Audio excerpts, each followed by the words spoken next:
A graça e a paz do nosso Senhor e Salvador Jesus Cristo, irmãos. Vamos orar e dar início então ao nosso estudo da palavra do Senhor. Feche seus olhos e falemos com o Senhor. Paizinho, nós te louvamos, ó Deus, o privilégio da tua presença e graça, Pai. Pedimos agora sabedoria ao Senhor para poder estudar Romanos capítulo 8, 9, 10 e 11. Nos dê direção, nos dê discernimento, nos dê sabedoria para que possamos, ó Deus, entender, compreender, aplicar nos nossos corações e nossas vidas, ó Deus, e no dia a dia também, Senhor. Cuida de nós, nos dê sabedoria em nome de Jesus. Amém. Amém. Vamos estudar, irmãos, a palavra do Senhor, a carta de Paulo aos Romanos, capítulo 8 ao 11, onde o Senhor faz suas promessas, onde nós, como sempre, continuamos incrédulos, não fazendo aquilo que é a vontade do Senhor, mas compreendendo, aprendendo, apreendendo e, finalmente, colocar em prática os conceitos da palavra de Deus.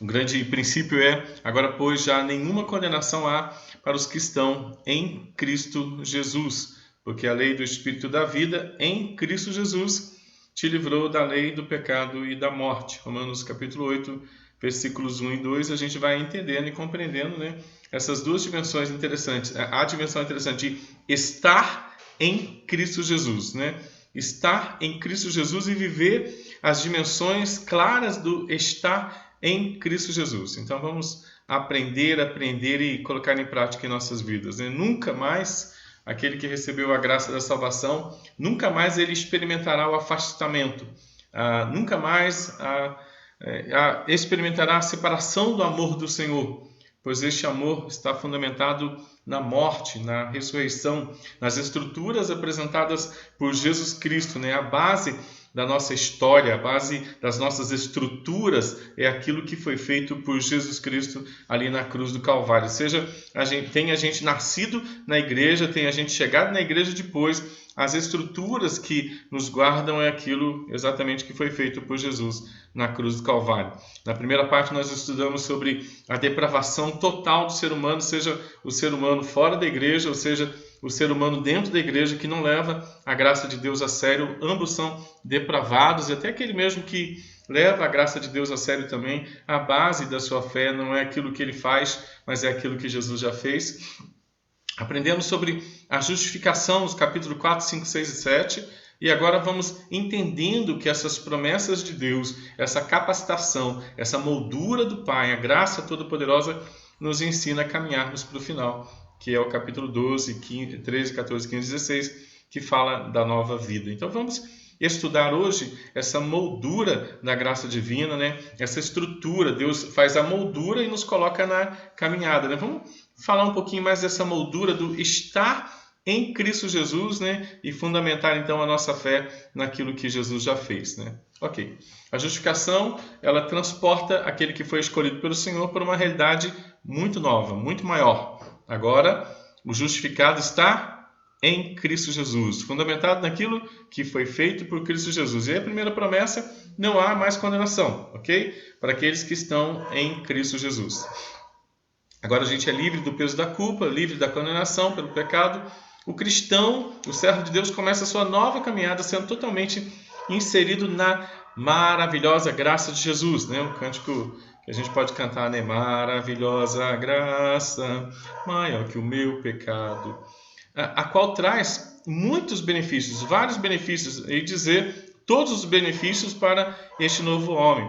Nessa caminhada, tanto a depravação do capítulo 1 quanto o legalismo do capítulo 2 são combatidos com base no perdão concedido e na paz estabelecida com Deus através de Jesus Cristo. No capítulo 5, versículo 1, quando diz assim, justificados, sem pecados, justificados através da fé. Agora nós vivemos a paz, o amor, a alegria e o ânimo através de Jesus Cristo.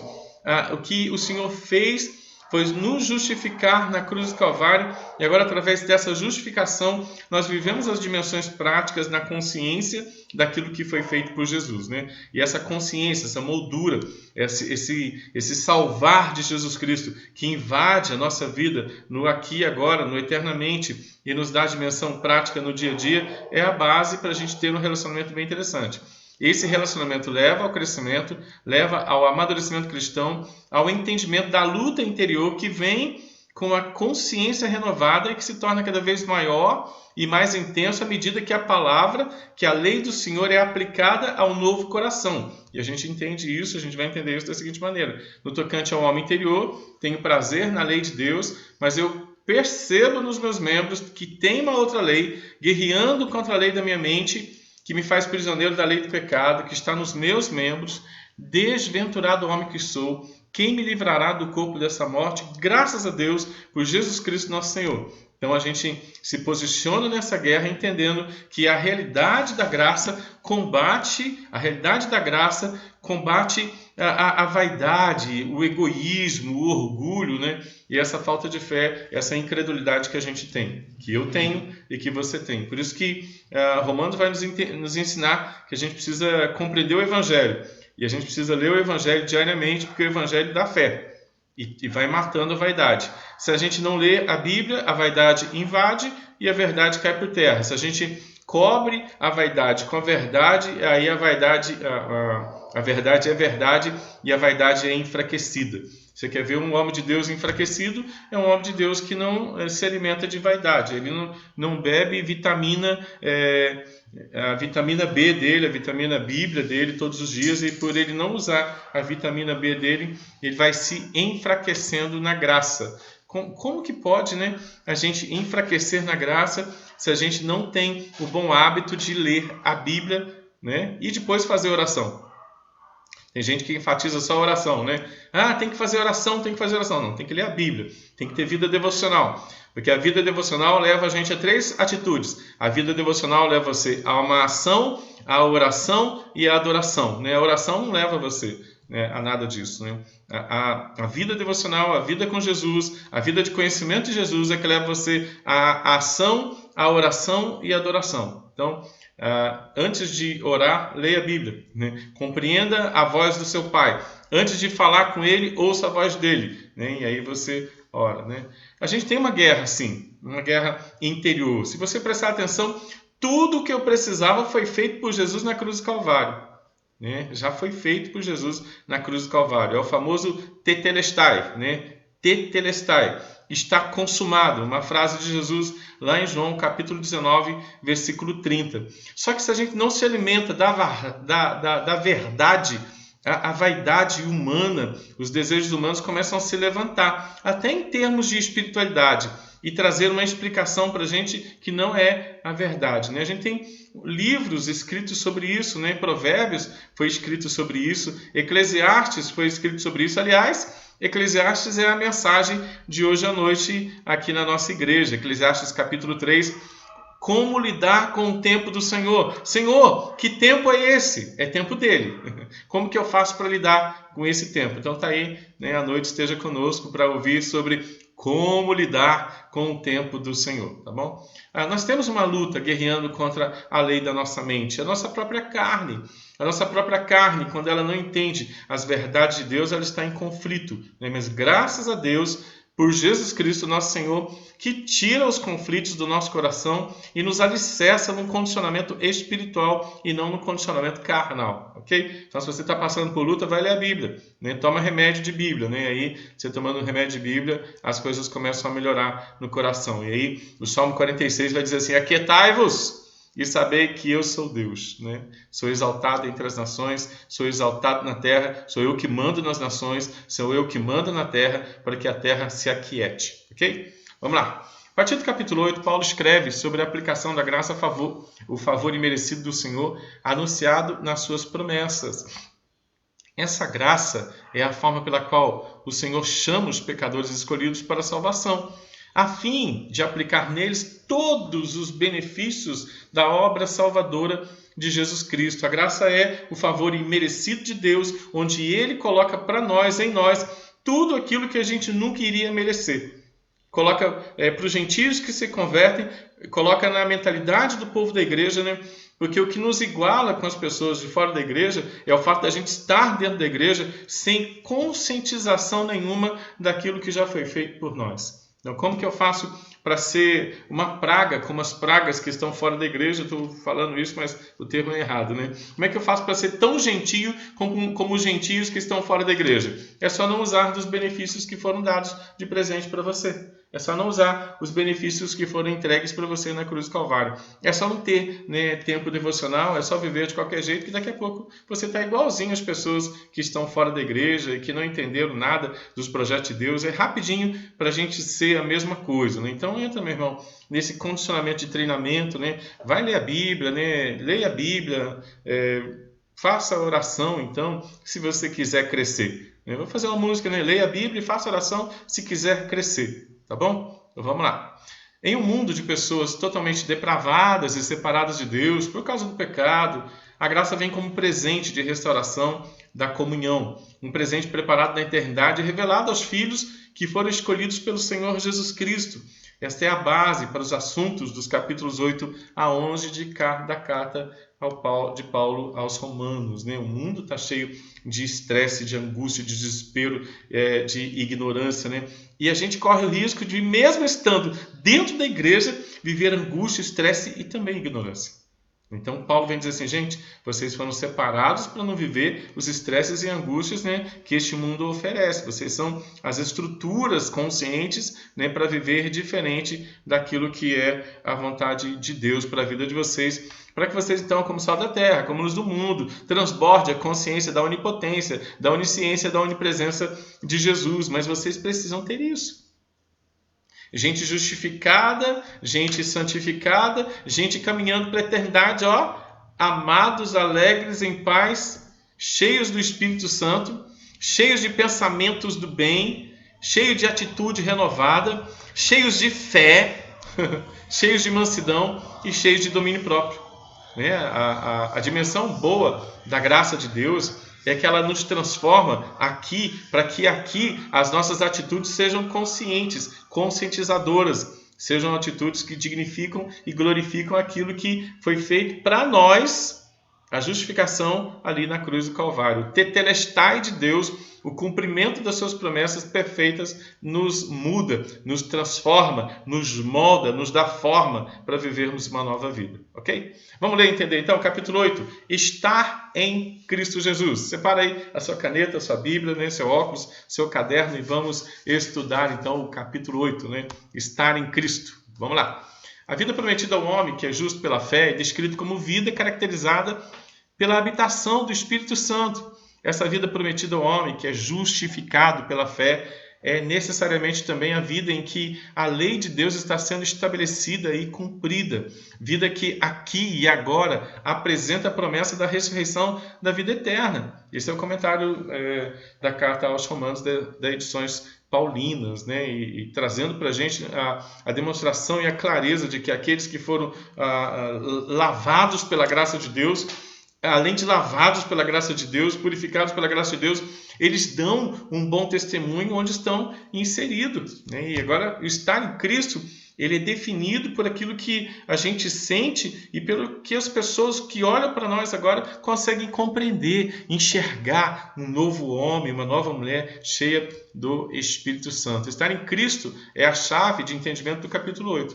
As várias bênçãos descritas neste texto se originam no fato de o pecador que foi justificado, que recebeu o perdão, que foi limpo das suas transgressões, estar agora vivendo não mais preso na depravação total e nem na busca pela justiça baseada em si mesmo, nem mais sim por estar totalmente envolvido na graça maravilhosa e soberana de Jesus Cristo. Né? Vamos caminhar. A figura depravada dá lugar ao novo homem, que já não sofre a condenação do pecado. Olha o texto. Nós temos o velho homem e temos agora o novo homem de Jesus. O velho homem depravado, longe de Deus, o velho homem legalista, tentando ser salvo pela lei, tentando dizer, eu sou bonzinho, eu sou legalzinho. O velho homem condenado, o velho homem escravo do pecado, o velho homem morto como consequência do pecado. Né? E aí o novo homem, o seu novo viver em Cristo, justificado não por aquilo que ele é e pode fazer, mas pela fé. Não mais condenado, mas livre da condenação, pois a lei que o condenava, ela foi totalmente obedecida, suprida e satisfeita por Jesus Cristo. Não é mais escravo do pecado, agora é filho, adotado nas mesmas dimensões do amor de Deus pelo Filho. Não é mais morto como consequência do pecado, mas agora está vivo, esperançoso da vida eterna, consolado, confortado e em crescimento na presença de Jesus, né? Olha que quantos benefícios para nós, os justificados, quantos benefícios para o novo homem, que agora só tem uma luta, irmãos. A gente pensa, o pecado foi perdoado, as culpas foram perdoadas, o diabo foi vencido na cruz do Calvário, os capetinhas foram algemados, estão tudo aguardando o julgamento lá, não sei na onde. E a gente totalmente livre, mas lutando contra um camarada chamado ego. Lutando contra si mesmo, né? Combatendo a carne, combatendo a preguiça, né? E vivendo agora na dimensão de conscientização das verdades escritas de Deus. Pensa o quanto somos beneficiados por estarmos em Cristo Jesus, né? E o quanto era ruim não viver em Cristo Jesus. Dessa forma, estar em Cristo traz ao resgatado profundos benefícios que serão experimentados dia a dia até o seu encontro eterno com Jesus. Então, aquele sermão de Romanos capítulo 8, aquele sermão maravilhoso que traz 5 benefícios para aqueles que estão em Cristo Jesus. Primeiro benefício, acabou a condenação, irmãos. Nenhuma condenação há para os que estão em Cristo Jesus. Olha, presta atenção no termo, nenhuma condenação. Ninguém te condena, a palavra não te condena, Jesus não te condena, o Pai não te condena, seus pecados antigos não te condenam, nenhuma pessoa da igreja tem autoridade para te condenar. Era impossível ao homem conseguir qualquer benefício usando a própria obediência à lei. A lei só revela o quanto o homem é pecador, como ele é incapaz de viver para Deus e de buscar ao Senhor, né? Portanto, a única coisa real que a lei mostra é condenação. Mas essa incapacidade humana foi trocada pela obra de Jesus, o único capacitado para satisfazer a lei. Jesus se identificou com o ser humano em semelhança de carne pecaminosa, para que sua morte física fosse então a oferta pelo pecado, a fim de trazer perdão, cumprindo, obedecendo perfeitamente a lei divina. A libertação do pecado e da morte lançou fora a condenação, abrindo a porta para a vida no Espírito que gera comunhão e paz com o Senhor. Essa nova vida está sempre em crescimento, sempre em amadurecimento espiritual, para que você amadureça e o nome do Senhor seja glorificado. Então, o primeiro benefício de estar em Cristo Jesus é que acabou a condenação. E a gente já pregou isso, né? Graças a Deus na igreja, né? E vai pregar muitas vezes ainda, né? Agora, pois, nenhuma condenação. Quais são os 5 benefícios para os que estão em Cristo Jesus? Acabou a condenação. Isso é maravilhoso. E o segundo benefício está aí, ó, na tela, adoção. Nós não somos mais do espírito de escravidão para ficar com medinho. O medo não faz parte mais daqueles que têm compreensão de estarem em Cristo Jesus. Não dá para a gente ficar de mimimi espiritual, e eu falo isso com muito respeito. Atemorizados. Mas a Bíblia diz, a gente não recebeu o espírito de escravidão para ficar de novo atemorizado. Nós recebemos o espírito de adoção. Nós não estamos largados no mundo, como a gente estudou na quarta-feira. Nós somos adotados por um Pai maravilhoso. E o Senhor não brinca em ser nosso Pai. Então a gente não precisa brincar de ser o filho dele, de ser filho do Senhor, de entender todos os benefícios que Ele deu de presente para nós. Olha a mão grandona aí e a nossa mão pequenininha aí, o Senhor segurando na mão de Deus, né? Se as ondas do mar da vida quiserem te afogar, toma consciência, Jesus segurou a tua mão. Então vai, sem medo, sem mimimi, sem medinho, sem cara feia, sem angústia, sem desespero, sem estresse, né? Essa é a palavra de Deus para nós. Sem condenação, o ser humano resgatado já não vive mais como escravo do pecado, mas agora ele é filho. Os filhos não temem, os filhos não duvidam, os filhos confiam, pois foram chamados e adotados para mortificar os feitos do corpo e também para serem guiados pelo Espírito de Deus, sendo também moradas do Espírito de Deus.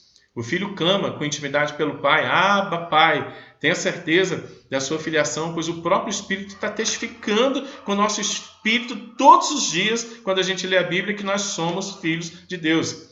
E agora somos herdeiros de Deus, de todas as suas promessas. Dessa forma, adotados em Jesus, nós vamos crescendo, aguardando, vou dizer um termo engraçadinho, com ansiedade e com necessidade, o dia de estarmos eternamente na presença do Senhor. Olha, 2 benefícios maravilhosos. Primeiro, acabou a condenação. Segundo, meu irmão, toma consciência. Você é filho de Deus. E Ele não brinca em ser seu pai. Ele não brinca em treinar você como um filho. Então não brinque em ser filho. Ouve os conselhos dele todos os dias. Pai, o que o Senhor quer falar comigo hoje? E na sequência da sua vida devocional, não macumba evangélica, eu vou abrir aqui em algum lugar aqui para ver o que Deus quer falar comigo. Meu irmão, isso é coisa de criança. Né? A gente precisa ter discernimento de gente madura e ler a Bíblia sequencialmente de Gênesis a Apocalipse, ou ler um livro, estudar um livro da Bíblia, mas estudar as Escrituras diariamente, compreender as Escrituras e o padrão e o projeto de Deus para a nossa vida diariamente. A orientação pastoral é sempre a sequência de Gênesis a Apocalipse. Essa é a orientação pastoral. A gente pode também falar assim, pastor, obrigado por orientar, né? Vamos então seguir a tua orientação, né? A gente fez um padrão de leitura aí que a gente distribui na igreja, né? E é bom a gente ter um padrão de leitura, de ler 5 capítulos da Bíblia por dia, e a gente, uma vez por ano, ou 2 vezes por ano, lê as Escrituras como filhos de Deus, como privilegiados do Senhor.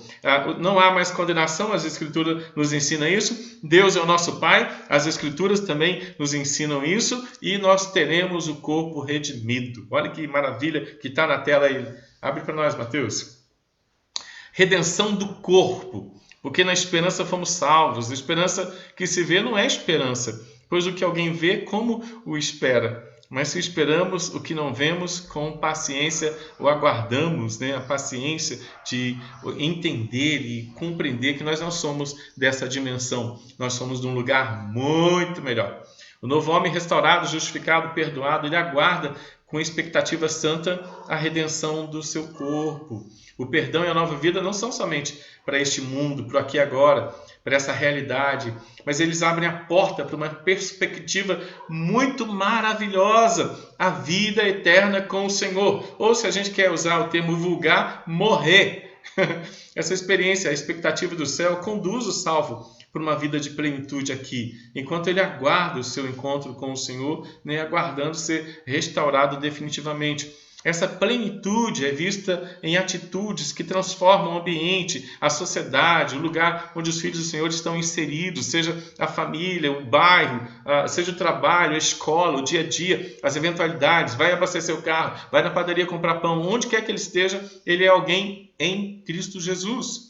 A criação caída em Adão aguarda a revelação desses filhos de Deus, na sua nova natureza, para que haja então um impacto de luz do Senhor visto na vida de seus filhos. Esse tem que ser, deve ser o estilo de vida daquele que é cheio de esperança e que tem convicção da sua redenção e que tem amor pela vida eterna, né? Pode a participação, Mariano, daí a gente explica um pouquinho mais sobre aqueles que são do céu vivendo aqui na terra, né? Missionário Alcino colocou logo no começo. Missionário Alcino. Ele colocou. Tetelestai, já está pago. Telestes, está escrito telestes, ó. Telestes, já está pago, né? O telestes é a ideia do passado perfeito, né? Aquilo que foi feito e consolidado de maneira absoluta, né? Tetelestai é uma palavra que define o que a conta já foi paga, né? É interessante, né? A gente está vivendo com a conta paga, né? Isso é um privilégio para lá de gigante, né? Muito bom, muito bom. E o Gilmar colocou, examinai as Escrituras. Presbítero Gilmar, da Igreja Presbiteriana de Vila Maria, Deus abençoe você e sua esposa, né? Bem-vindos, como sempre, à nossa igreja, tá bom? A gente emprestou o presbítero Gilmar um pouquinho lá para Itatiaia, né? Mas ele é nosso também, né? Amém. Deus abençoe, irmãos. Os três benefícios de estar em Cristo Jesus, né? Eu me empolgo com Romanos 8, né? Demais da conta. Romanos 8 fala muito ao coração da igreja, fala muito ao meu coração, né? Tudo coopera, né? Nós somos adotados e nós temos a vida eterna, né? Tudo coopera, não, irmãos. Não há mais condenação. Não há mais condenação. Somos adotados, somos do céu e tudo coopera para o bem daqueles que amam a Deus, como está na tela aí. Tudo coopera. Sabemos que algumas coisas cooperam para o bem daqueles que amam a Deus. Não é assim que está escrito no texto? Sabemos que algumas coisas cooperam para o bem daqueles que amam a Deus, daqueles que são chamados segundo o seu propósito. É isso que está escrito no texto, irmãos? Algumas coisas cooperam? Está escrito isso? Ou será que essa tradução está errada? sabemos que, vou falar devagarzinho, tá? Todas as coisas cooperam. Então, meu irmão, em nome de Jesus, como alguém que está em Cristo Jesus, não reclame. Talvez se a gente ouvir só essa ideia, né? Não murmure, não se sinta angustiado, porque tudo o que o Senhor faz coopera para o nosso bem. Nós que fomos chamados para viver dentro do propósito do Senhor e não dentro dos nossos propósitos. Por isso que Jesus ensinou a orar: Pai nosso que está no céu, santificado seja o teu nome, seja feita a tua vontade, a vontade de Deus. O tempo do Senhor tem propósito e cooperam para o nosso bem e coopera para que possamos adorar e glorificar o nome santo de Jesus. Então isso é muito interessante. O estar em Cristo Jesus nos faz entender que não há mais condenação, somos filhos adotados, somos filhos do céu e que tudo está cooperando para a vontade de Deus e a gente vai amadurecer dentro desse aspecto doido, né, da humanidade, mas que é o projeto de Deus. Olha assim, no meio desse deserto, né, aquela florzinha ali crescendo bonita, né, amadurecendo para a glória de Deus. Né? Como que pode?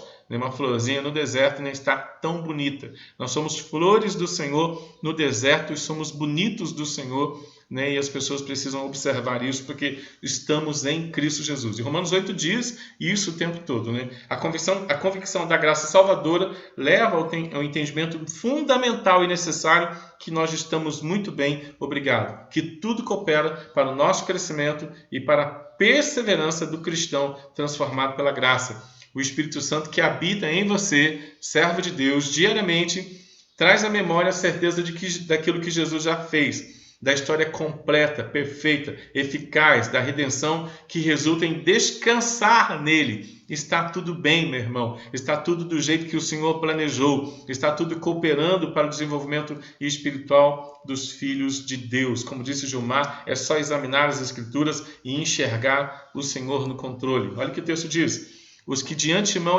conheceu, a esses predestinou para serem exatamente conforme a imagem de seu Filho, a fim de que ele, o Filho, o primeiro, seja o primeiro entre muitos irmãos. E aos que ele chamou, predestinou, a esses também chamou. E aos que chamou, a esses também justificou. E ao justificado, a esses também deu a consciência da vida eterna. A esses também glorificou. Estamos dentro do processo maravilhoso do Senhor Jesus Cristo. Né? Estamos dentro do processo da graça, estamos dentro do processo da conscientização do tetelestai. Não há mais condenação para aqueles que estão em Cristo Jesus, que são filhos de Deus, caminhando para o céu, onde todas as coisas da terra cooperam para a maturidade dos filhos de Deus. Tudo coopera e nunca nada iria nos separar do amor de Deus. Né? Ainda que a gente tivesse condições de largar as mãos de Deus, o Senhor não largaria as nossas. E Ele sempre iria treinar os nossos corações sempre para a maturidade e para voltar para o colo paternal e maravilhoso dele. Okay? Nada separa a gente, né? Nada nos separa do amor de Deus. Quem nos separará do amor de Cristo? Essa é a pergunta diante de tantas evidências do amor de Deus. Todos os detalhes da salvação levam à conclusão linda que Paulo faz neste texto, o qual se inicia também com uma pergunta. Que diremos, pois, à vista dessas coisas? Né? Se Deus é por nós, quem será contra nós? O que deve ser dito à vista de tanta manifestação do amor de Deus? A moldura da nossa existência é o amor de Cristo. A moldura da nossa existência é o estarmos em Cristo Jesus. Olhando ao redor, o novo homem é levado a contemplar o estado de depravação onde estava e contemplar e enxergar em sua caminhada o amor do Senhor. Os detalhes diários contam que a realidade agora é outra. Não há condenação, não há afastamento, não há morte, não há vitória do pecado, não há mais uma caminhada solitária. A presença de Jesus tem que encher a vida de tal forma que só resta uma pergunta: o que dizer diante de tanta graça? Ou a pergunta de Salmo 116, né? Que darei ao Senhor por todos os seus benefícios para comigo. E como se tudo, meu irmão, o que foi falado fosse pouco. Paulo conclui essa parte dizendo que, independente das situações, dos treinamentos e também das fraquezas, o cristão está numa posição privilegiada. Deus é por nós. E quem será contra nós? Quem se atreverá a tirar essa comunhão, esse privilégio dos cristãos? O Senhor, que não poupou o seu próprio Filho por amor dos seus escolhidos, vai deixá-los em algum momento sozinhos e também enfraquecidos? Será que qualquer situação pode trazer à tona de novo a condenação que já foi paga ali na cruz do Calvário? Como resposta a essas perguntas estão as palavras graciosas da perseverança de Jesus em seus filhos, né? E vamos lá.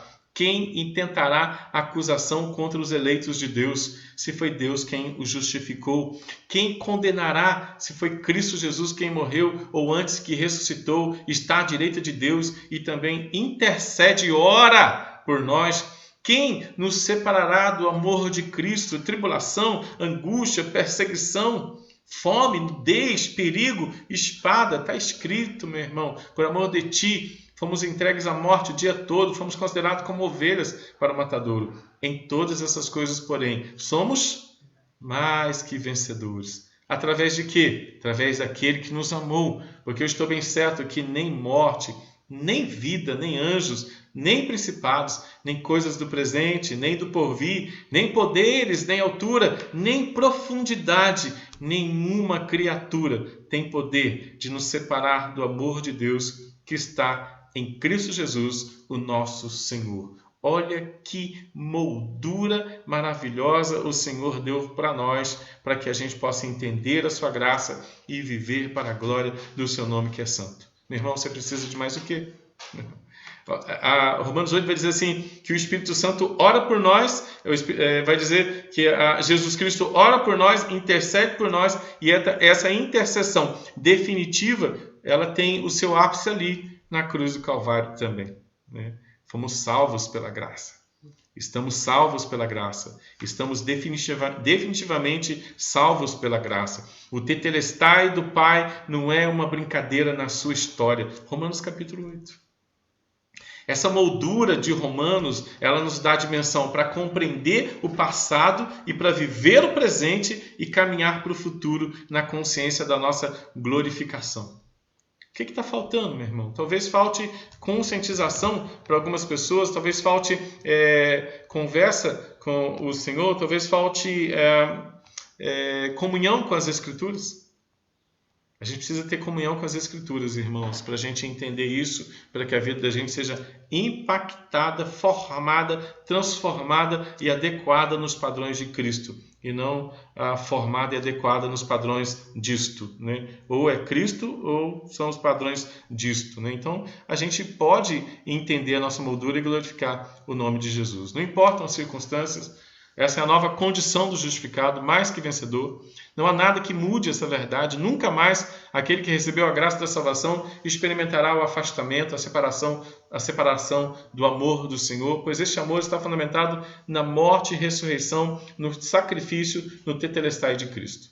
Então, beleza, ok? Romanos 8, a moldura da nossa vida, e agora a gente caminha para o capítulo 9, onde judeus e gentios, né, precisam entender que o Senhor escolheu gente de fora da igreja, gente de dentro da igreja, para mostrar para eles que nenhum deles estava capacitado, mas a capacitação vem do Senhor, né? Vamos aprender nessa moldura, tanto para judeus como para gentios. Tá bom? Romanos 8, moldura para encapar o capítulo 9, 10 e o 11, né? E nos colocar definitivamente capítulo 12, 13, 14, 15 e 16 numa nova vida. Mas vamos entender a moldura, ok? Ok.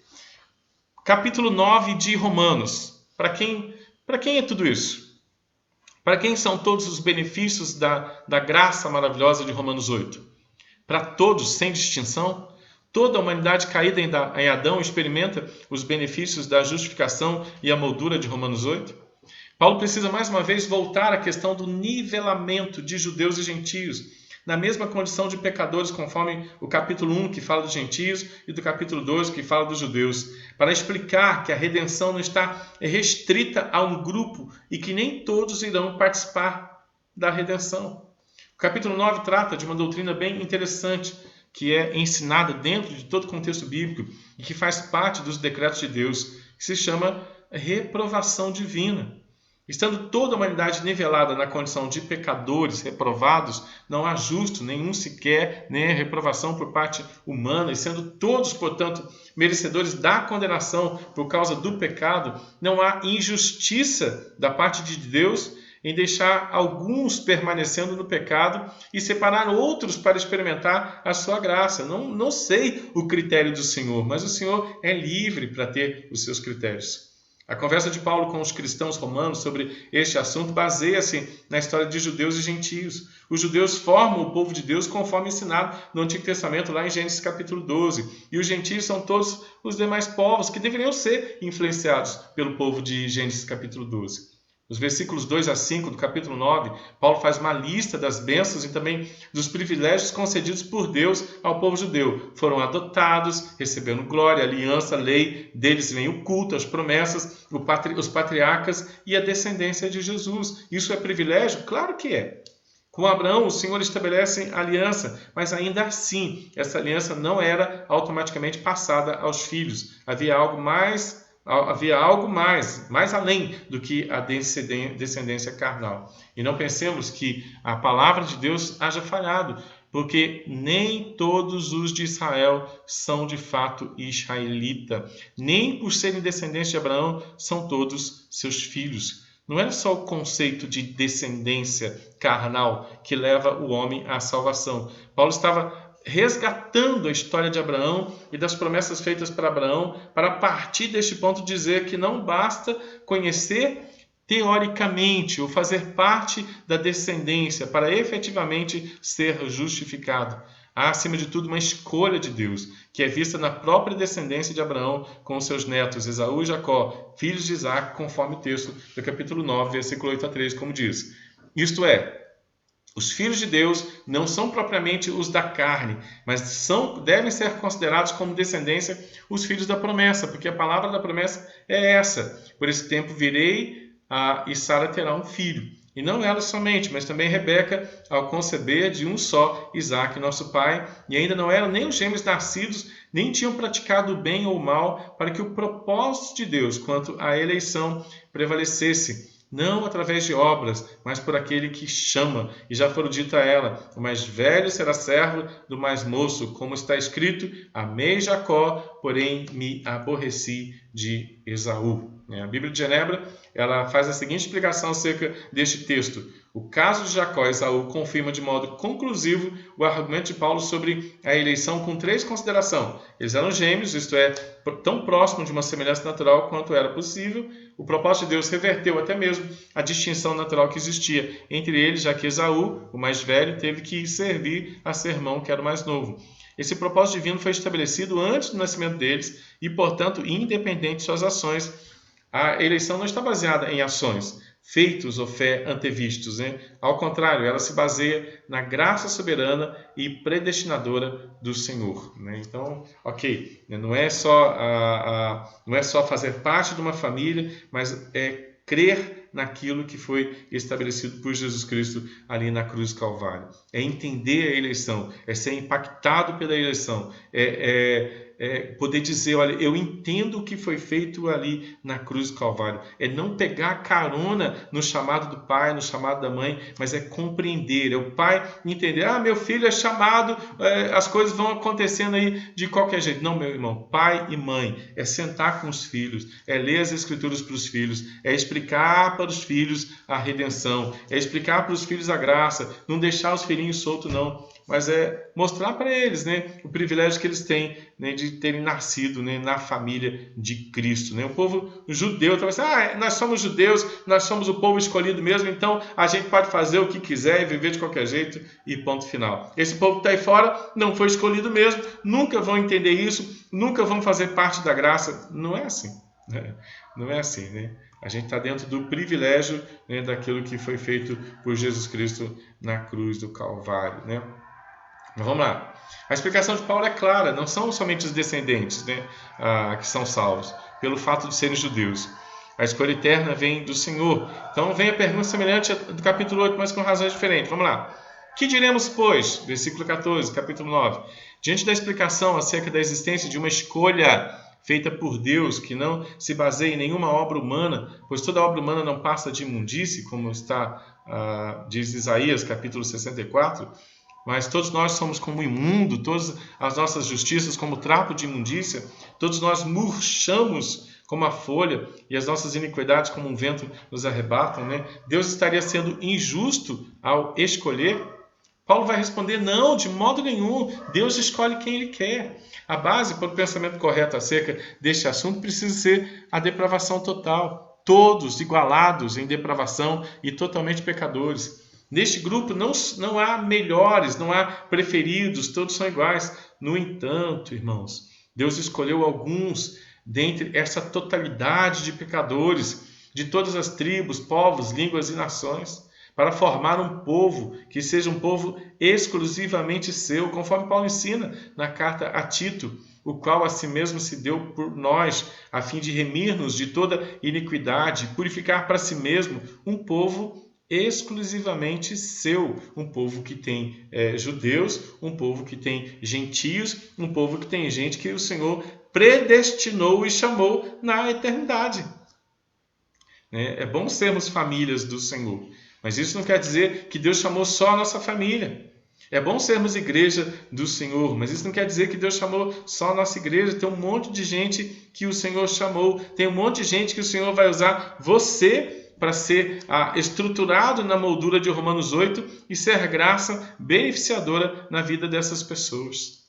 Então, ao mesmo tempo que Romanos 8 ela dá a moldura, Romanos 9 diz assim, gente, quem crê, né, quem foi chamado, quem foi eleito, vai reconhecer a moldura de Cristo e vai ter a moldura de Cristo também na sua vida, seja ele judeu, seja ele gentio. O gentio está lá fora fazendo tudo que não presta, mas a partir do momento que ele é impactado por gente que ama o Senhor, ele começa a perceber que há algo diferente, diferenciado para ele, há um propósito para a vida dele e ele deixa de ser gentio. O judeu que está dentro da casa de Deus, que nasceu na casa de Deus, ele precisa perceber essa moldura, levar essa moldura a sério também, para que ele, embora esteja dentro da casa de Deus, não esteja sendo de maneira nenhuma de Deus. Então, para sermos de Deus, dentro da casa de Deus, precisamos entender a moldura de Romanos capítulo 8. E para que as pessoas sejam salvas fora da casa de Deus, também precisam entender a moldura de Romanos capítulo 8. Quem vai entender? Os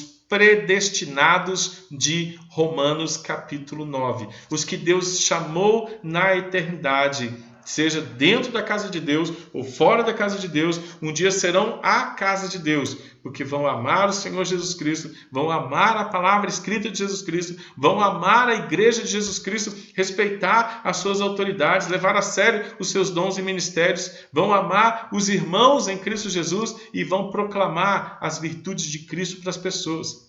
Como que eu reconheço um cristão? Ele ama Jesus, ele ama a palavra de Deus, ele ama a igreja, ele ama seus ministérios, ele ama o seu pastor, ele ama a sua liderança, ele ama os irmãos em Cristo Jesus e ele proclama o evangelho da graça de Deus. Este é uma moldura de Cristo Jesus que compreende os benefícios de estar em Cristo Jesus e entende a predestinação, a eleição e sabe que ele mesmo jamais teria escolhido o Senhor Jesus Cristo, né? O Senhor chamou um povo totalmente seu. O Senhor teve misericórdia de quem Ele quis ter misericórdia. Terei misericórdia de quem eu quiser. Aprouver ter misericórdia. Compadecer-me-ei de quem me aprouver. Como é que fala isso? Aprouver?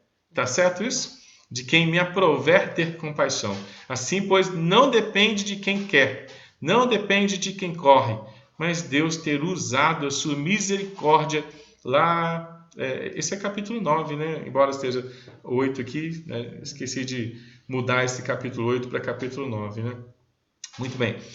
Não depende de quem quer ou de quem corre, mas de Deus ter usado sua eleição, a sua misericórdia lá na eternidade. Portanto, manter o coração endurecido dentro do normal, que é o pecado, ou mudar o coração endurecido para a condição de livre do peso do pecado é ato da soberana escolha eterna do Senhor Jesus Cristo.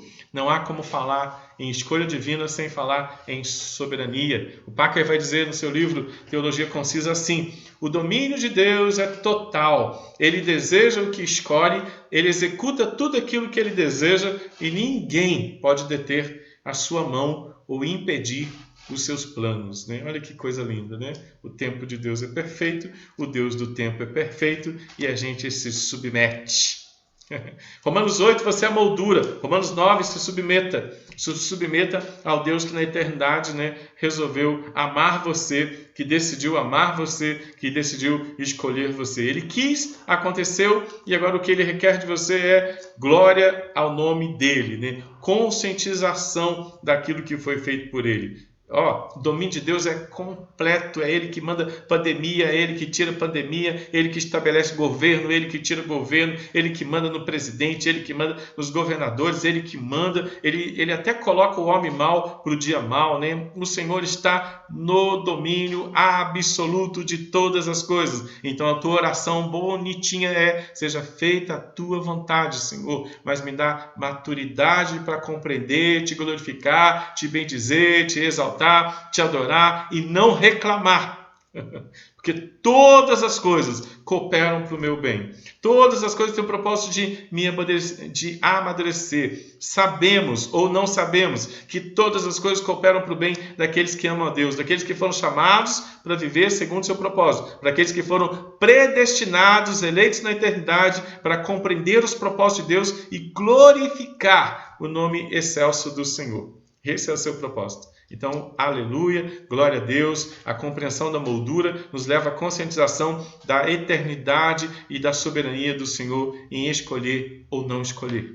Dessa forma, dentro dessa visão de que Deus quer que as coisas aconteçam do jeito que já estão acontecendo, inclusive na questão da salvação, principalmente aqui para nós, na questão da salvação, Paulo faz a excelente comparação entre a atitude soberana do Senhor e também do oleiro. Lembra da comparação?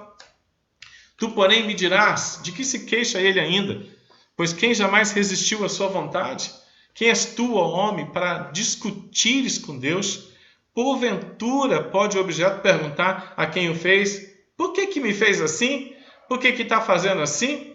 Ou não tem o oleiro direito sobre a massa para do mesmo barro fazer um vaso que ele usa para honra e fazer um vaso que ele usa para desonra? Olha onde que a gente chega no capítulo 9, meu irmão. E vai brigar com Deus? Vai ficar orando contra Deus? Vai ficar pedindo para Deus coisas que Ele nunca vai dar? E vai deixar de agradecer por coisas que Ele já deu?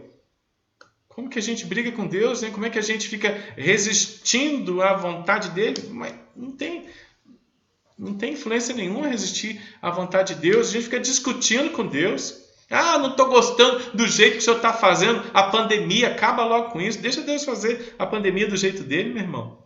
A gente está aqui para adorar, nós somos molduras, nós temos a moldura do Senhor para glorificar, para bendizer o nome dele. Bendito seja o nome do Senhor, bendito seja o Senhor por tudo que ele está fazendo. Vamos nos condicionar, nos adequar, glorificar, bendizer, aguardar o tempo dele, glorificando, bendizendo o nome santo do Senhor. O oleiro tem autoridade para fazer o que ele quer em termos de salvação, em termos de qualquer coisa. Ele é o dono de todas as coisas.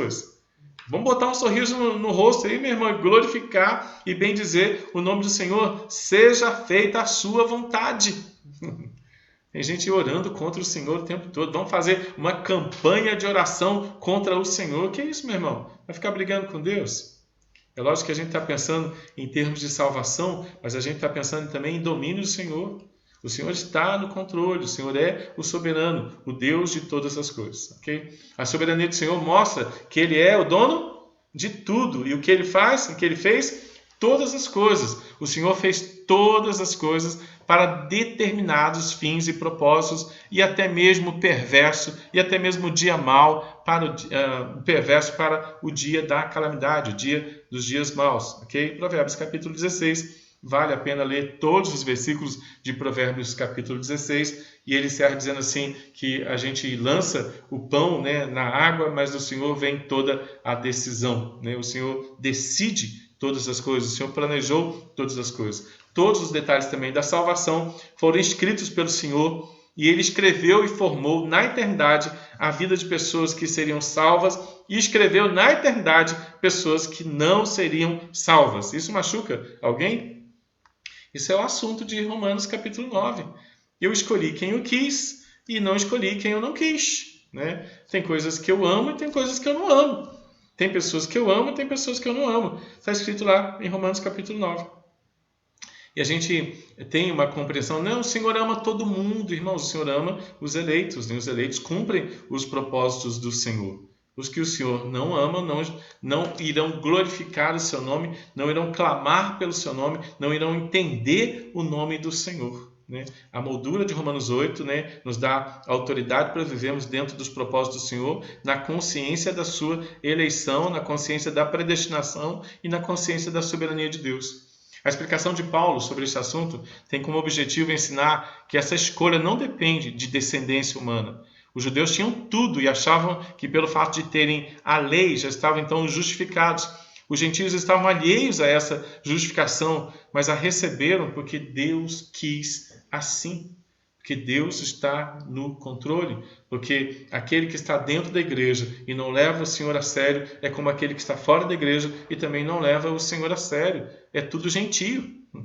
Então, estar dentro da igreja, meu irmão, é estar em Jesus, estar amando os projetos escritos de Jesus e estar observando os projetos escritos de Jesus diariamente. Quer ver? Vamos fazer um teste doido que vai deixar você também um pouco doido. Quem está na igreja e não lê a Bíblia diariamente, está brincando de ser crente. Do mesmo jeito que aqueles que estão fora da igreja não levam Jesus a sério jamais. Quem está na igreja e não toma posse da realidade de ser a igreja de Jesus, ele não é a igreja de Jesus nem dentro da igreja e nem fora da igreja. Porque aqueles que não conhecem Jesus vão continuar não conhecendo Jesus, porque aqueles que estão dentro da igreja não vão vestir a moldura do quadro maravilhoso da graça divina sobre a vida deles. Então é alguém que entra no meio dos doentes e é tão doente contra os doentes porque ainda não foi curado pela graça divina em Cristo Jesus. Está lendo a Bíblia todos os dias, meu irmão? Está se conscientizando de joelhos sobre a graça do Senhor sobre a sua vida? Está vivendo uma vida de gratidão, mesmo no meio da pandemia, entendendo que pandemia, pode vir pandemia, pode sair pandemia, o Senhor continua governador e imperador único da história, sem concorrência. O Senhor é onipotente, o único poderoso da história. O Senhor não divide o seu poder com ninguém, Ele faz com que o seu poder aconteça de maneira planejada por Ele, mas Ele não dá o poder dele para ninguém. O poder é dele, daí a frase onipotente. O Senhor escreveu a história para que os seus filhos lhe deem glória e não fiquem inventando orações para contrariar, para brigar com Deus. O Senhor está presente conosco para amadurecer o nosso conteúdo cristão, para que possamos viver de gratidão, em santificação, com satisfação, caminhando para a vida eterna. E o Espírito Santo nos dá essa dimensão. Você não é daqui, você é do céu. Então se comporte como cidadão em Cristo Jesus, como cidadão do céu. Mariana. Missionário Alcino colocou, em Atos 11:18. Ouvindo isso, não apresentaram mais objeções e louvaram a Deus, dizendo: Então concedeu arrependimento para a vida até mesmo aos gentios. O estado imperfeito da natureza humana se manifesta com muita força quando pessoas santas se incomodam até de ouvir que se tem recebido a palavra de Deus. O arrependimento para a vida é dado também aos gentios, né? E isso acaba incomodando os judeus, né? Ouvindo isso, não apresentaram mais objeções e louvaram a Deus, dizendo: até aos gentios chegou o Evangelho. Né? Essa maturidade, né, de graça, né? Sendo nós a moldura de Cristo, a gente vai lá para fora e as pessoas vão dizer: que moldura bonita você carrega! E aí você diz o quê? É graça, é favor imerecido. E geralmente quando a pessoa percebe a sua moldura, você acabou de encontrar um discípulo. Você acabou de encontrar alguém que quer para ela também essa moldura, porque na eternidade o Senhor planejou colocar gente na sua vida para você influenciar. Né? Esses são os Simões. Né? André conheceu o Evangelho, tinha um irmão e ele levou o Evangelho para seu irmão. Seu irmão chamava Simão Pedro. Projeto Simão, eu conheço o Evangelho é a minha moldura e eu apresento o Evangelho para novas pessoas, né? Para novos Simões. Né? Projeto Simão. Você é um projeto Simão, um projeto de evangelização, um projeto de graça, né? Porque carrega em si a convicção da graça divina em Cristo Jesus para a sua vida, né? Isso é maravilhoso. E quem quis assim foi o Senhor Jesus Cristo. Muito obrigado, Alcino. Excelente participação, né? Tem mais, Mariana? Dona Marlene. Glorificado seja o nome do Deus Todo-Poderoso, Deus Pai Todo-Poderoso. Dona Marlene carrega a moldura de Cristo, né? Dona Marlene, a senhora carrega aquela moldura da graça na sua vida, né? E as pessoas observam Dona Marlene e dizem assim, que moldura linda é essa?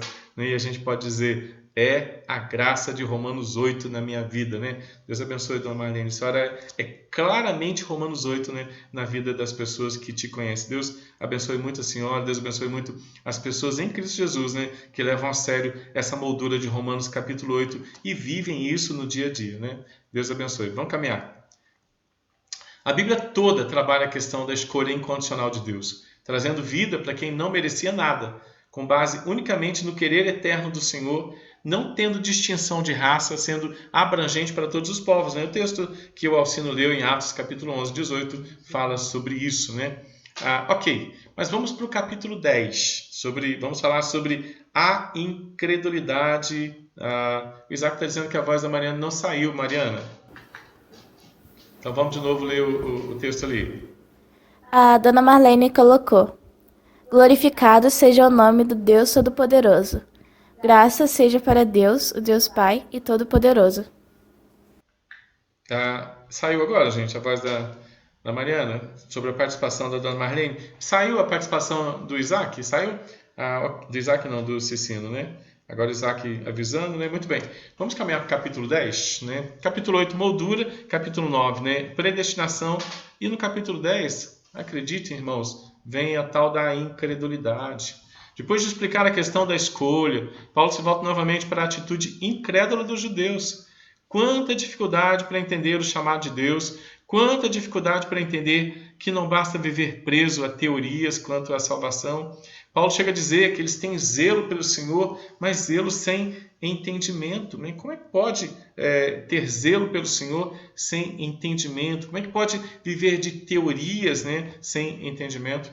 Muitos, nos dias atuais, buscam a justiça, buscam a salvação, querem melhorar, querem evoluir espiritualmente através de conceitos particulares, através de adequações particulares de fé.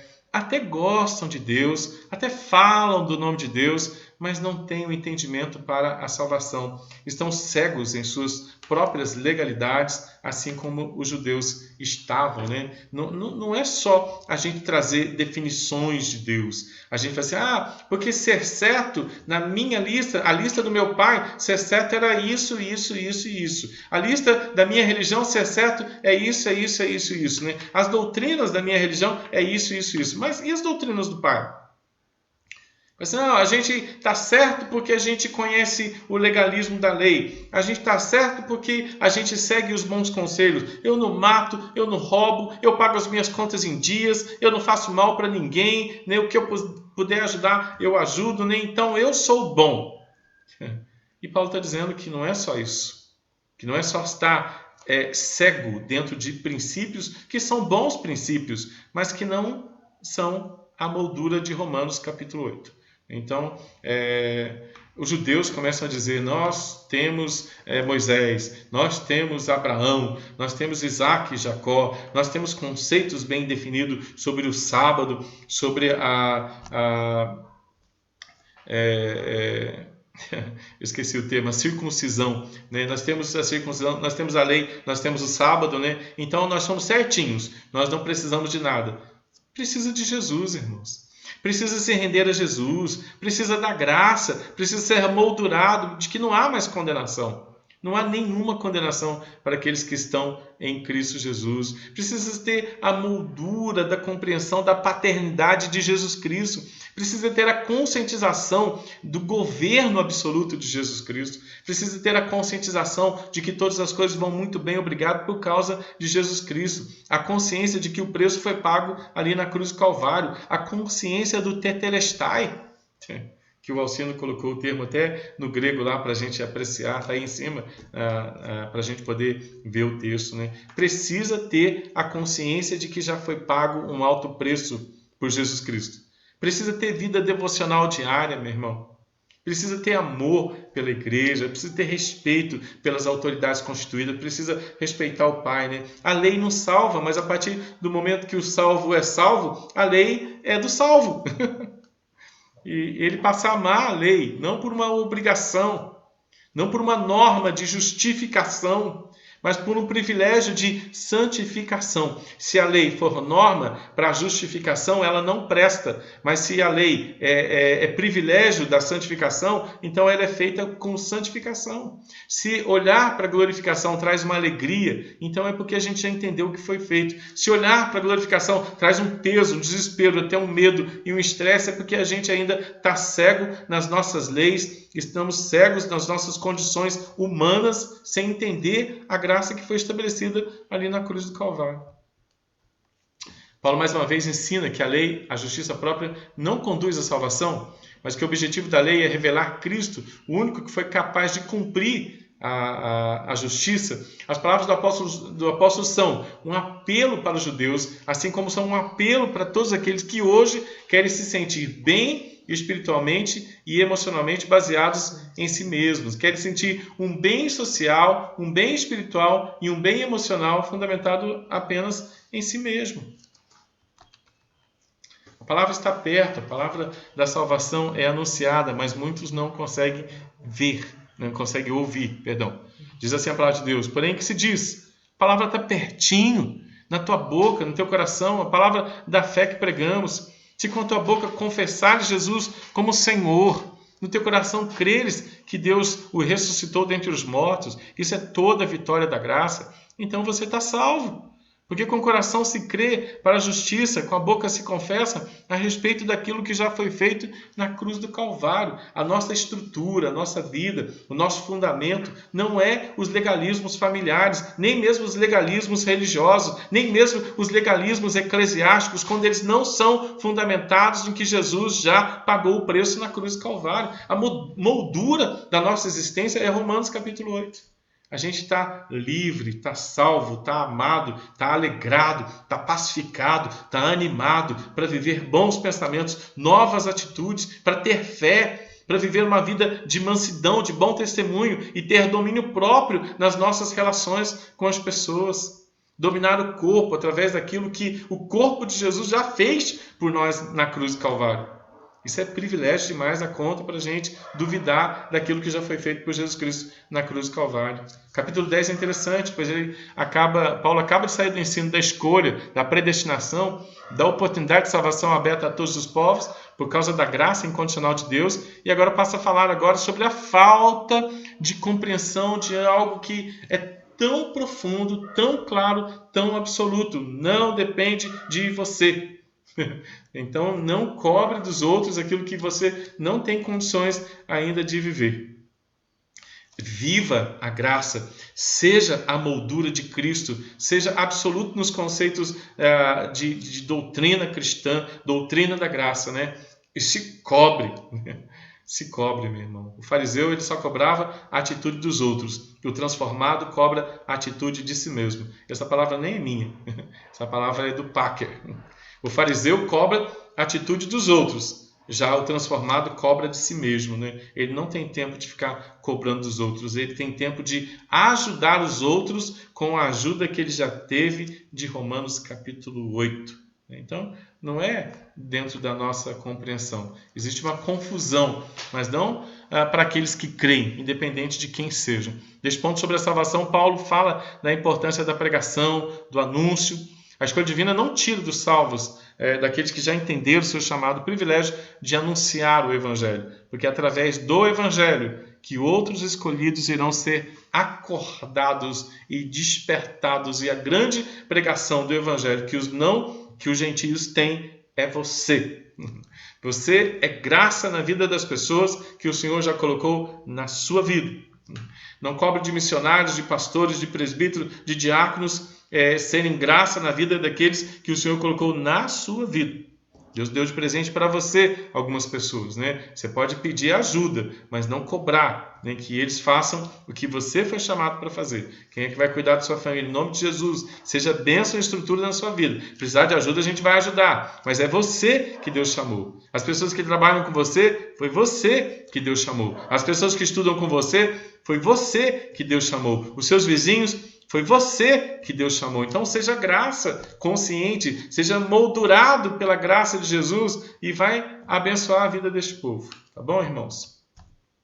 Diz assim, olha, não há distinção entre judeu e grego, uma vez que o mesmo é Senhor de todos, rico para com todos que o invocam, porque todo aquele que invocar o nome do Senhor será salvo. Olha a pergunta, como invocarão aquele em que não creram? Como crerão naquele de quem nada ouviram? Agora para você, como ouvirão se não há quem pregue? E como pregarão se não forem enviados? Como está escrito, quão formosos são os pés dos que vivem, anunciam as molduras de Romanos capítulo 8, proclamam as coisas boas de Romanos capítulo 8 com a sua existência. Olha que lindo! Quem é que vai onde você pisa? É você, meu irmão. Quem é que pisa onde você vai? É você.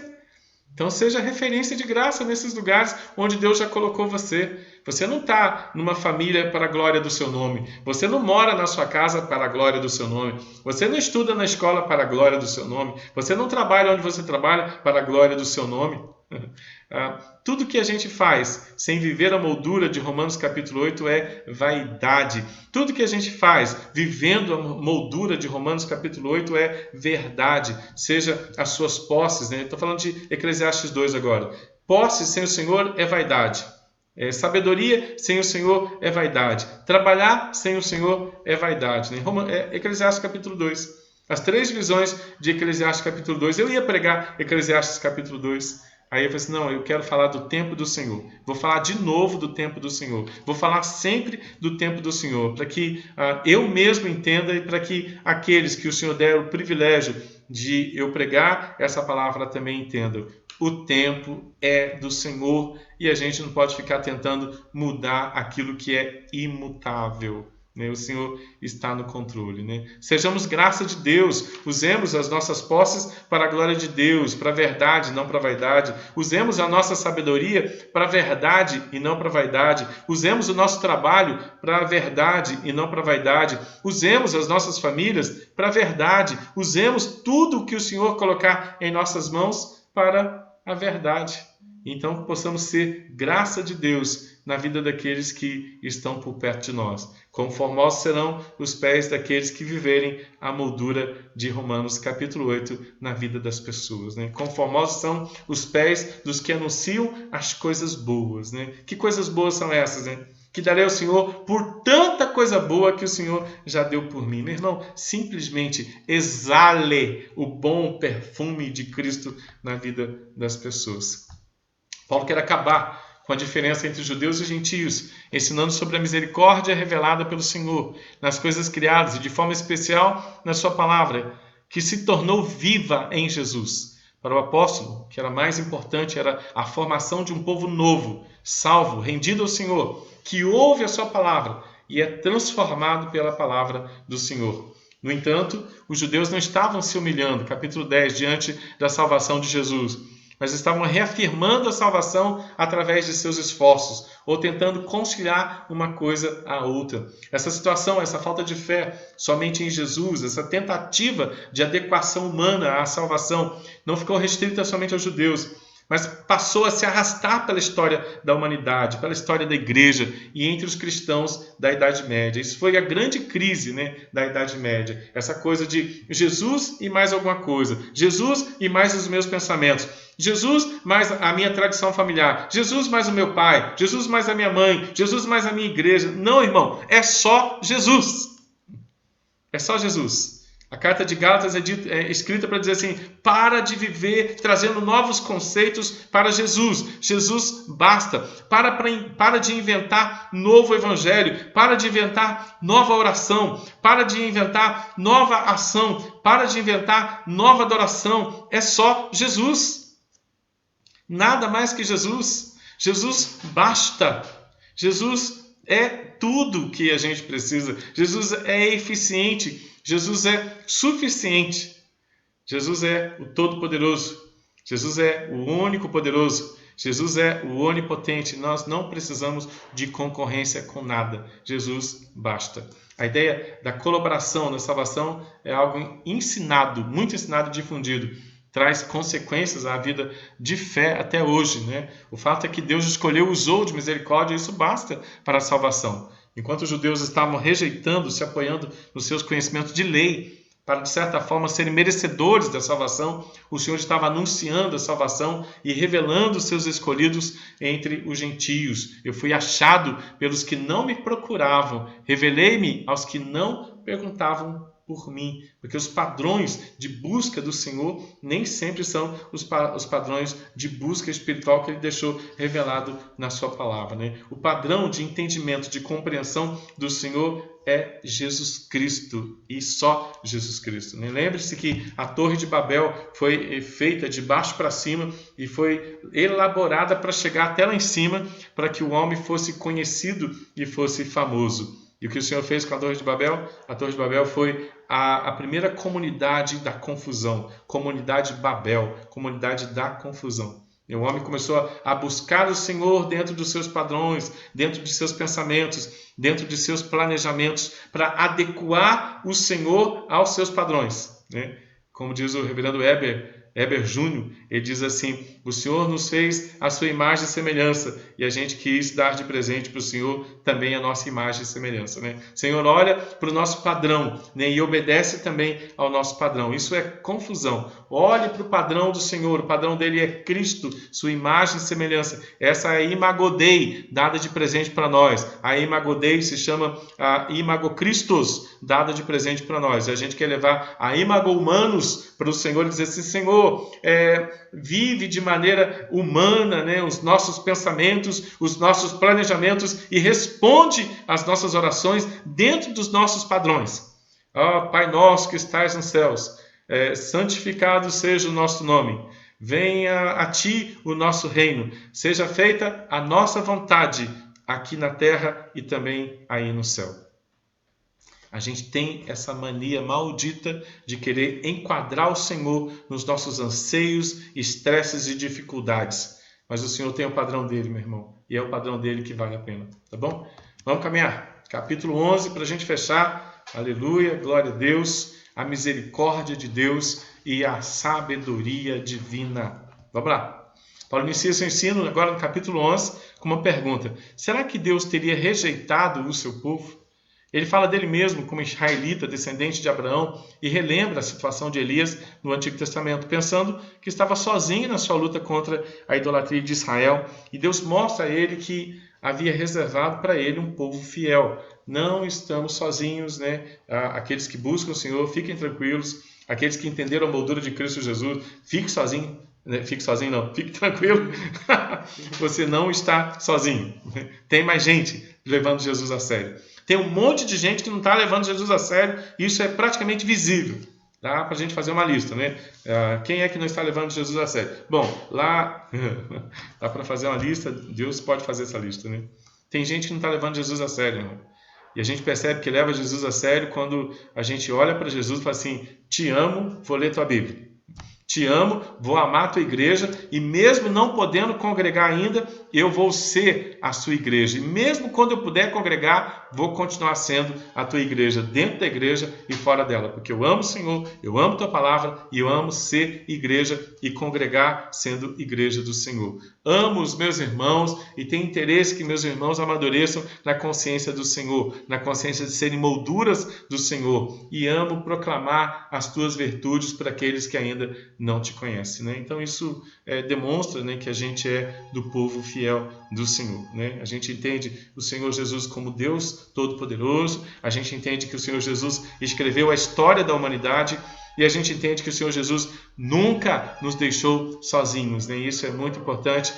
O amor dele está claro para a gente, a alegria dele não vai atrapalhar, não vai deixar com que as falsas alegrias deste mundo atrapalhem a verdadeira alegria. A paz dele nos ensina, irmãos, que não há paz neste mundo que substitua a paz de não estar em conflito espiritual contra o Pai, porque Jesus pagou o preço e agora não tem mais condenação. Então isso tem que ser o nosso ânimo para viver em pandemia ou sem pandemia. Isso tem que ser o nosso ânimo para viver as crises até que o Senhor Jesus disse que teríamos, né? O nosso ânimo não é aquilo que a gente vê, ouve ou pensa. Nosso ânimo é aquilo que foi feito por Jesus Cristo na cruz do Calvário. E nós, povo dele, vivendo em Cristo Jesus, sabemos que tem mais gente moldurado pela graça de Deus. Usando esses exemplos, Paulo ensina que o Senhor não rejeitou os judeus, mas que eles precisam entender a questão da graça. O capítulo 11, na verdade, está dividido em 3 partes. Primeiro, a argumentação da salvação aos judeus, o privilégio também dado aos gentios e glórias dadas ao Senhor, que é aquele maravilhoso cântico, né? Porque dele, por meio dele e para ele são todas as coisas. Aí ele pôs a glória eternamente, amém. Seja a glória dos judeus convertidos, seja a glória dos gentios convertidos, que agora são o verdadeiro Israel de Cristo Jesus. Os que compreendem que são moldura da graça são o verdadeiro Israel em Cristo Jesus. Então a comparação de Elias é interessante. Você, Senhor, eu estou sozinho nesse processo todo? Aí você fala, não, fica tranquilo. Existem mais 7.000 que não se dobraram diante de Baal. Interessante a ideia que aqueles que estão no mundo, que não se dobraram diante de Jesus, estão dobrados diante de Baal. Mas aqueles que estão no Evangelho, que são judeus, estão dentro da igreja e não se dobraram diante de Jesus Cristo ainda, estão dobrados diante de Baal. Né? A gente dá nome para os Baals, os estresses do dia a dia. Né? E a pergunta que a gente faz, até desafiando, qual é o Baal que nos dobra? Qual é o Baal que tem nos dobrado? Né? Ou a graça moldura a nossa vida, ou a gente está dobrado diante de alguma coisa. Tá bom, irmãos? Na primeira parte, Paulo, mais uma vez, contrasta a salvação pela graça e a salvação pelas obras. Partindo então do exemplo de Elias, dos fiéis que não se envolveram na idolatria a Baal, Paulo argumenta que o Senhor deixou também naquela situação um povo fiel que entenderia a salvação pela graça. Aleluia! Sempre vai ter um povo que se dobra à graça, embora dentro da igreja, e eu estou desafiando as pessoas de dentro da igreja a se dobrarem diante da realidade da onipotência de Cristo, a se dobrarem diante da realidade da onisciência de Cristo, a se dobrar diante da realidade da onipresença de Cristo, a entender aquilo que já foi feito e viverem a vida de vocês, as nossas vidas, como pessoas que se dobram diante da realidade de Cristo. Quem não se dobra diante de Cristo acaba se dobrando diante da crise. E aí ele se torna também uma crise. Uma crise existencial onde ele está plantado. A gente não é uma crise existencial. A gente é cristianismo existencial. Ou a gente vive Cristo, ou a gente vive a crise. Né? Não dá para casar os dois. Ou a crise, ou Cristo. Né? E a gente vê, infelizmente, pessoas que se dobram diante da crise. Não se dobre diante de Baal, não se dobre diante da crise, se dobre diante da graça, reconheça a moldura de Romanos 8 dada de presente para você, tome posse da realidade da justificação e viva satisfeito com isso, santificado por isso, vivendo, caminhando para a vida eterna com essa consciência perfeita da graça de Deus. Ok? Em tempos onde o valor humano conta muito, onde as pessoas são valorizadas pelo que podem fazer, oferecer, onde o senso de superioridade invade até a vida cristã, os ensinos de Paulo remetem o homem a uma sensação de dependência e também de inutilidade. Nada do que você faz pode ter valor para resgatar a sua alma. Resgatar a alma. Os ensinos de Paulo ressaltam a graça. A história do ser humano tem valor a partir da graça. A partir da graça, sim, você agora tem um senso, né, de dependência e de utilidade, primeiro na adoração e depois na proclamação. Né? Porque você entende a moldura da graça, você vive a graça, você tem vida devocional, você ama as Escrituras, você ama a igreja, você respeita as suas lideranças, você respeita a estrutura familiar, você respeita as estruturas sociais e se coloca agora como servo da graça nesse tempo. Né? Você está no templo. Você é do templo, você caminha para a eternidade. Então, enquanto está aqui, você faz diferença com a conscientização, com a moldura da graça clara e objetiva no seu dia a dia. Tá bom, querido? Você não é salvo pelas obras, mas agora as obras são dos salvos. Né?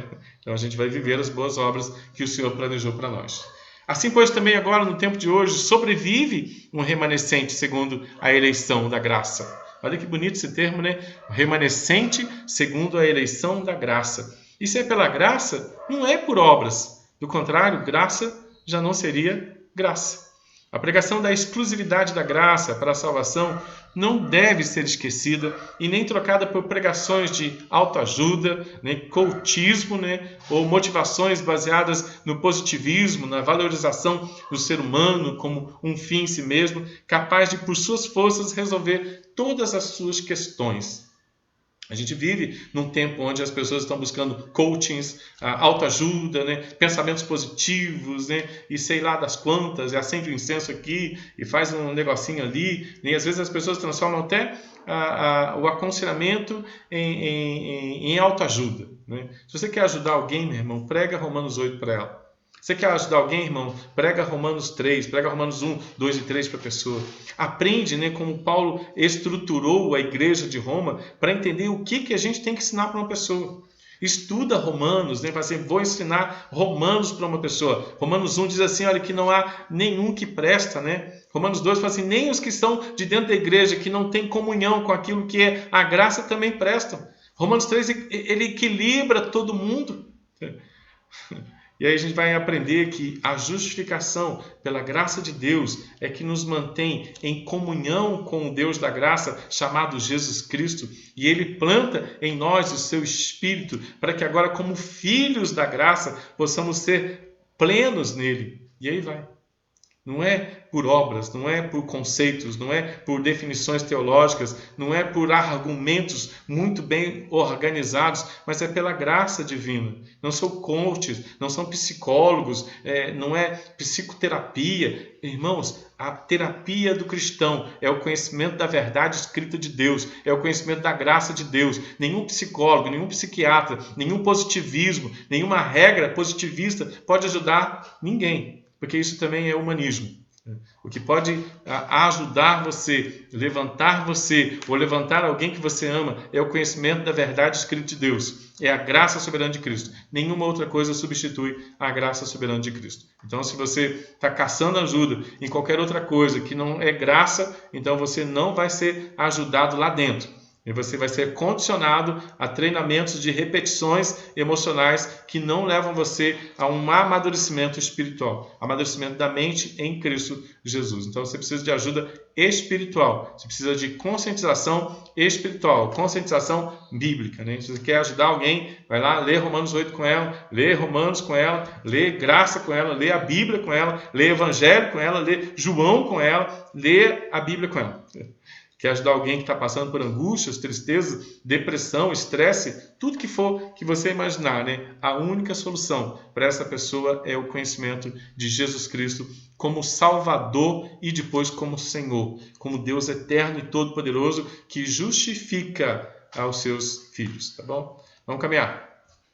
O segundo ponto leva os gentios a pensar no privilégio que eles têm de receberem a salvação. Os judeus rejeitaram Jesus, mas por causa deste erro cometido por eles, a salvação também foi anunciada aos gentios. Paulo mesmo fez isso nas suas viagens. Ele anunciava lá na sinagoga, mas quando os judeus, teimosos e orgulhosos, se mostravam insatisfeitos com Jesus, aí Paulo falou assim, tá bom, vou lá pregar para os gentios. E ele ia. Neste ponto, Paulo ensina aos que não são judeus que eles receberam graça, o favor imerecido que os fez ser da família de Deus, mesmo não tendo a descendência em Abraão. E aqui Paulo vai bater na descendência de Abraão. E tu, sendo oliveira brava, fosses enxertado em meio deles, te tornaste participante da raiz da seiva da oliveira, não te glories contra os ramos. Porém, se te gloriares, sabe que não és tu que sustenta a raiz, mas a raiz é que sustenta a você. Então é engraçado, porque primeiro Paulo vai convencer os gentios que eles fazem parte de tudo isso, vai convencer os judeus que os gentios fazem parte de tudo isso, mas agora Paulo alerta também aos gentios. Gente, não pode ter soberba, tá bom? Não pode ter vaidade. Gentios foram chamados porque os judeus rejeitaram, mas gentios não vão alimentar o coração de vocês com vaidade. É impressionante, irmãos, é impressionante como que essa carga da vaidade tem poder de tentar invadir todo mundo.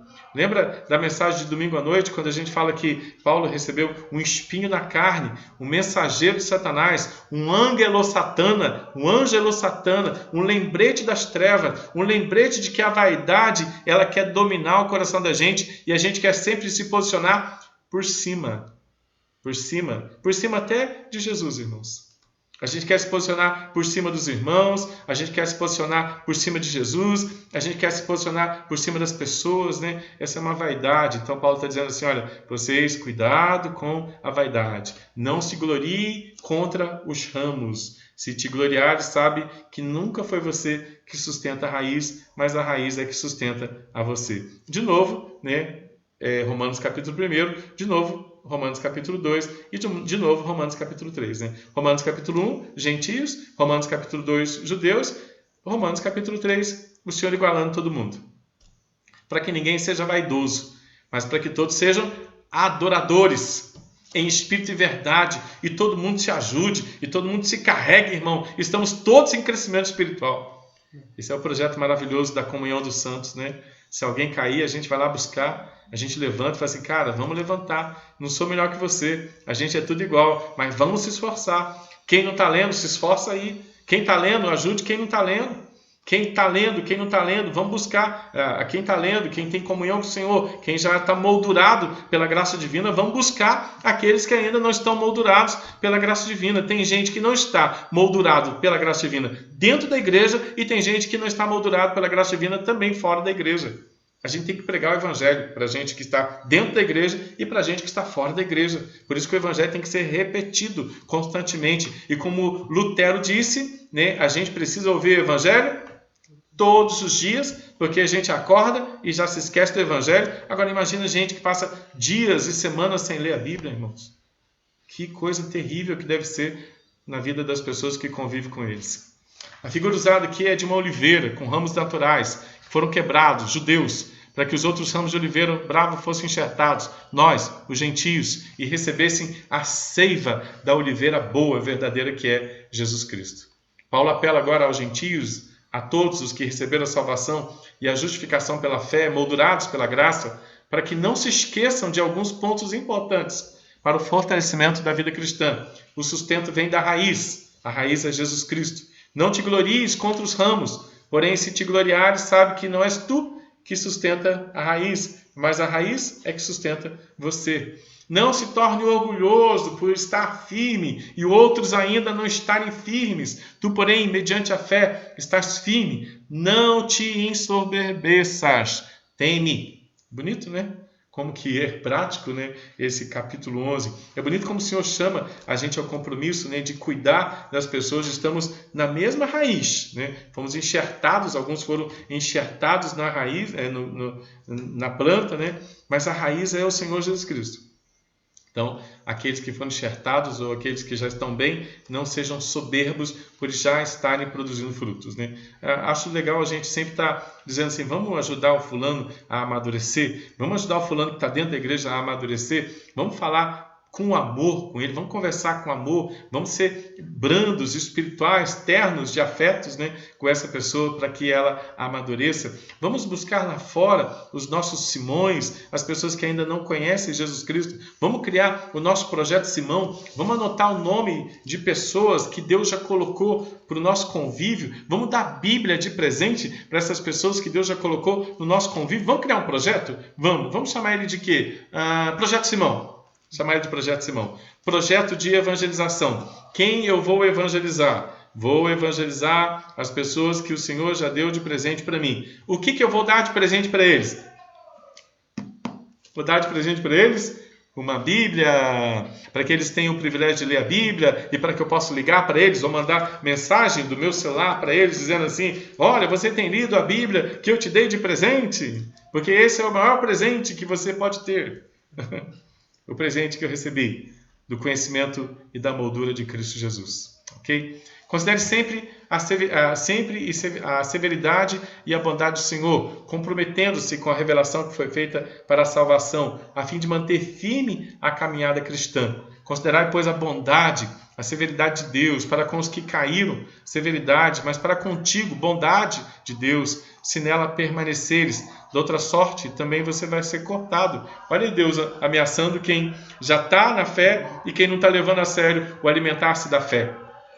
O Senhor Jesus é uma árvore onde Ele nos coloca para sermos alimentados pela raiz, né? Então, meu irmão, se você não está levando a sério a palavra de Deus, né? O versículo 22 fala assim, talvez o Senhor corte você, porque você não está levando Deus a sério. Está escrito aí, não sou eu que estou inventando, tá?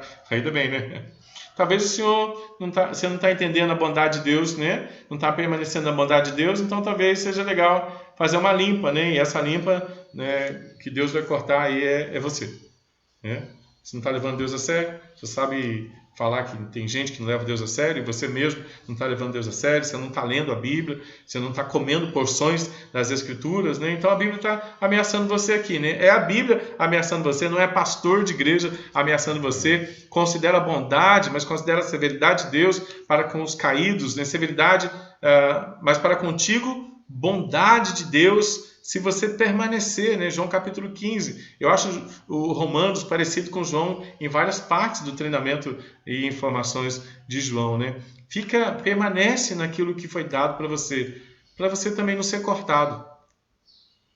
Dada a ameaça, né? Ameaçado nesse bullying espiritual agora, né? Essa ameaça, né? Esse confronto, né? Espiritual, né? Com aqueles que não estão levando a vida espiritual a sério, né? Mas não sou eu, graças a Deus. É a palavra de Deus. Lá, Romanos, capítulo 11, versículo 22.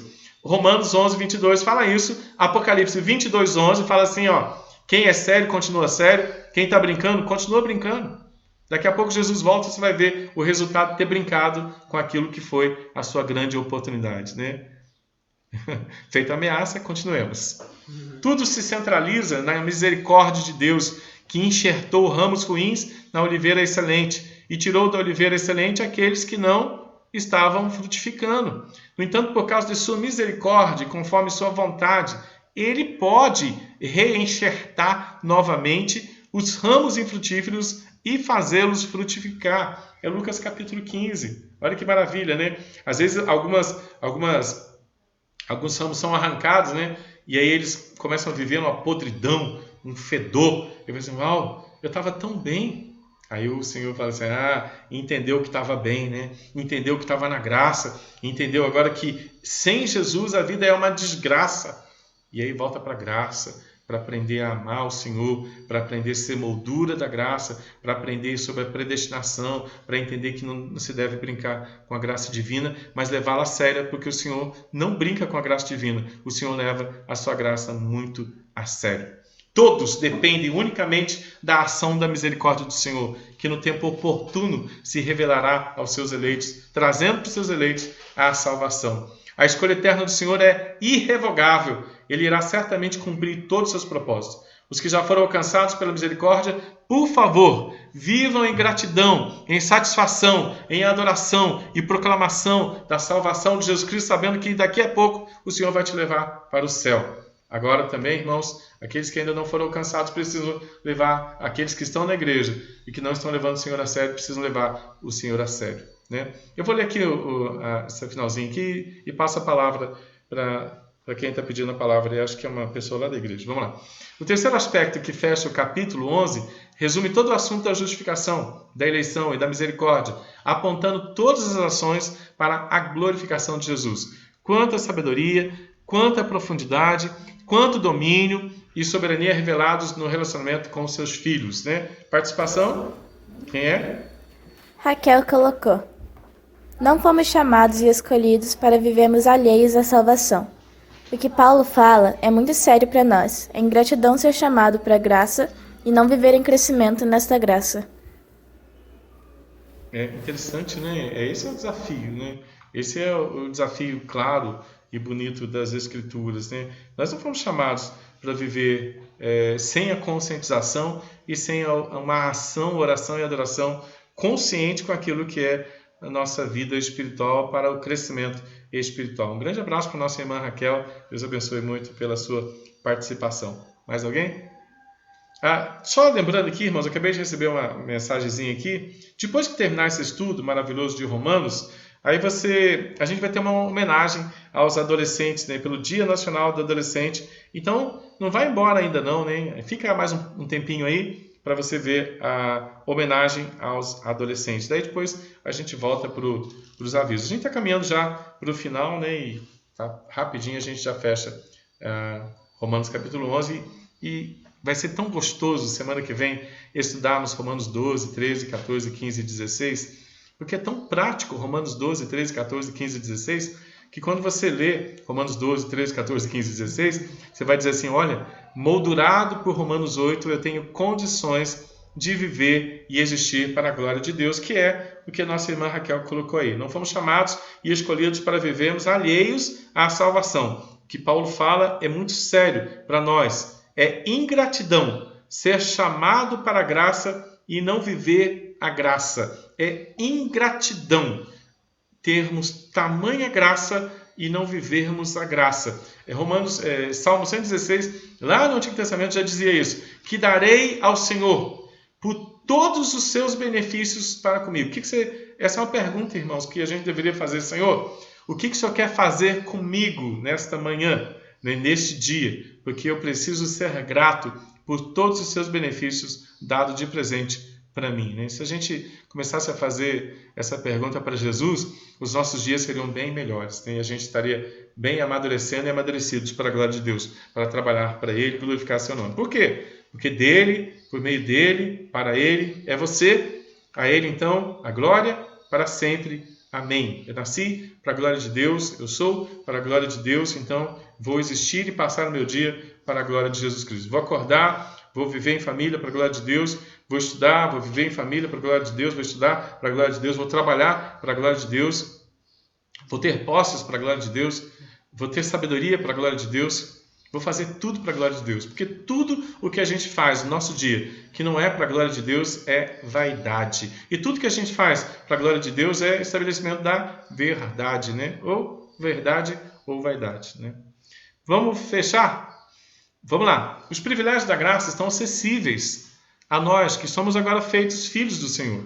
Fazemos parte dessa escolha tão soberana, não porque merecíamos alguma coisa ou porque tínhamos mais valor do que as outras pessoas, mas porque o Senhor quis. Fomos escolhidos pela sua graça. Essa mesma graça que sustenta a nossa caminhada cristã, relembrando dia a dia que não há nada que nos condene e nem que nos separe do amor maravilhoso de Jesus Cristo estabelecido na cruz do Calvário. Tetelestai, o preço foi pago por você, pague o preço por ele também. Fomos adotados, temos um Pai cheio de amor que enche nosso coração de esperança na vida eterna com Ele. Que essas convicções sejam muito claras nas situações muito simples ou mais complexas, simples, mais normais da nossa vida, para que em tudo possamos reconhecer a profundidade da sua sabedoria, domínio, perfeição, e assim que o Senhor Jesus seja para sempre glorificado nas nossas estruturas e no nosso dia a dia. Amém, irmãos?